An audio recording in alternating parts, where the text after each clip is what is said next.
Well, good morning, Uber tubers. Um, Short talk in the trailer with the old guy. It's a Thursday morning and beautiful day to be alive. It's getting a little chilly here now. Of course, we're pretty far south, so I'm probably complaining about nothing. But I slept with a sweatshirt on and under blankets and stuff, and I was really quite comfortable. And now I'm walking around with just a shirt on, and I'm thinking, give me a blanket, lightweight. Anyway, I'm just thinking today, what a beautiful day it is, and I just kind of wanted to make just a little record. I was thinking about some thoughts today that, of course, they're hard to put into words because they go by so fast. So I was just thinking, this has become kind of an issue in some of these videos, hasn't it? That the idea of now, as we think of now, well, guess what? It just went by. And how many nows are there? Well, I guess you'd have to basically say it's an infinite range, infinite number, because every moment, as far as I can tell, would be divisible by something. But who counts time like that? No, time is something you enjoy. Time is a gift from the Father. It's the time He gives us to come to our senses. And what do we mean by that? Come to your senses, young man. Come to your senses, after all. I think part of it has to do with appreciating that He, in the moment, He's the one who operates time. He's the one who invented the sucker. And as it passes by, we notice things. True, very few of them. And sometimes it takes hundreds and hundreds of iterations in my life, apparently, before I begin to notice something. Oh, this is a pattern. But I just wanted to kind of encourage you a little bit today. Life seems crazy. Life seems bizarre. Hey, are the wheels falling off of Western civilization this week, or are we on the edge of another nuclear war? Or something like that. It just seems like if you listen to the news, if you listen to what's out there, it just seems like everything's blowing up at once. And I don't have any dispute with that. It might be the case. But that doesn't change anything.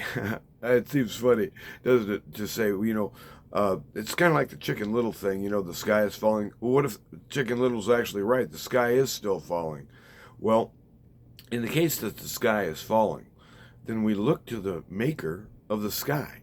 We look to the maker, the life giver, like we should have been all along. And we seek with Him a new peace built on His work and established for His own honor.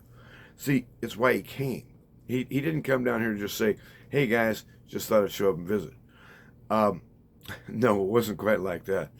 And in his great march through history, now in the lives, not only in His own human life, but in the lives of the humans He's come to connect and rearrange and reorganize so that they too value the Father in the moment, right now, as things are going by. See, it depends on which world you're in.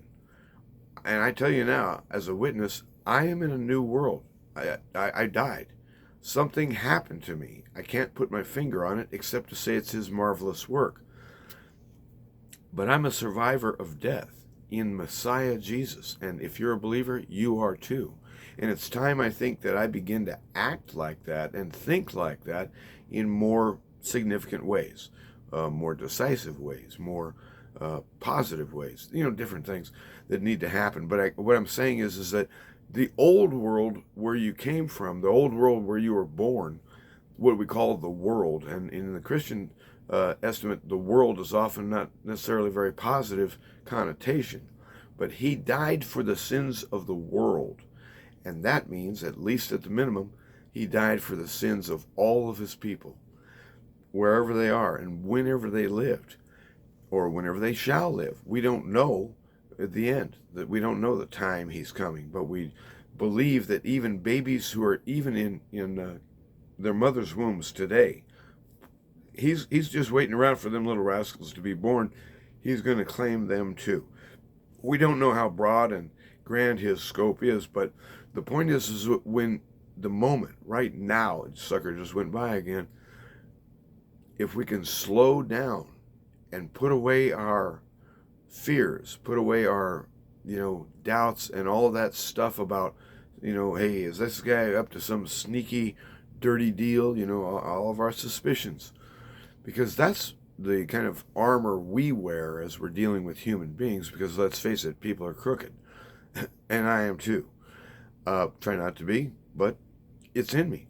My father, he gave it to me, and his father gave it to him, and his father gave it to him, etc. It all goes all the way back to our parents. But in the new world, he's bringing us into the new creation. That new life has already begun. If you're a confessing Christian, and I just want to encourage you, things are not out of control. We're at the perfect intersection of where it was designed to be for this hour from before the foundation of things. There are no accidents.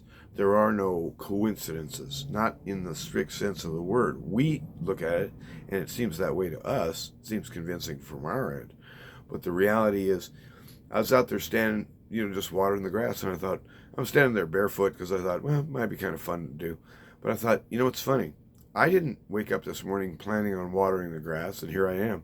But I thought, on the other hand, what was the other option? In other words, he's written the story for our lives, and whatever happens, whatever you choose to do, that was the script. But he gives us the option of asking for a script, I guess you'd say, renewal.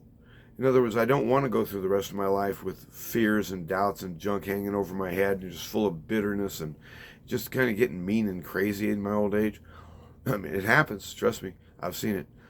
But the thing is that what we want is a new appreciation that here with him in his presence, he's the reward. He's the treasure in person. If you have him in your heart, and if he is in your life and in your body, you are rich beyond measure. You have the true riches. Him who made all things, including those piles of gold and diamonds and all that other stuff. He's the treasure himself, and in him you flourish. So that's what I thought. I'm going to do a little videotape and encourage my brothers and sisters. Rock on. He's on the winning side, and even if I do die, I still win. Yep, he's better than that too. Oh, this guy, he's the best. Call upon Jesus and trust him. You'll never go wrong. I swear true. Have a good day.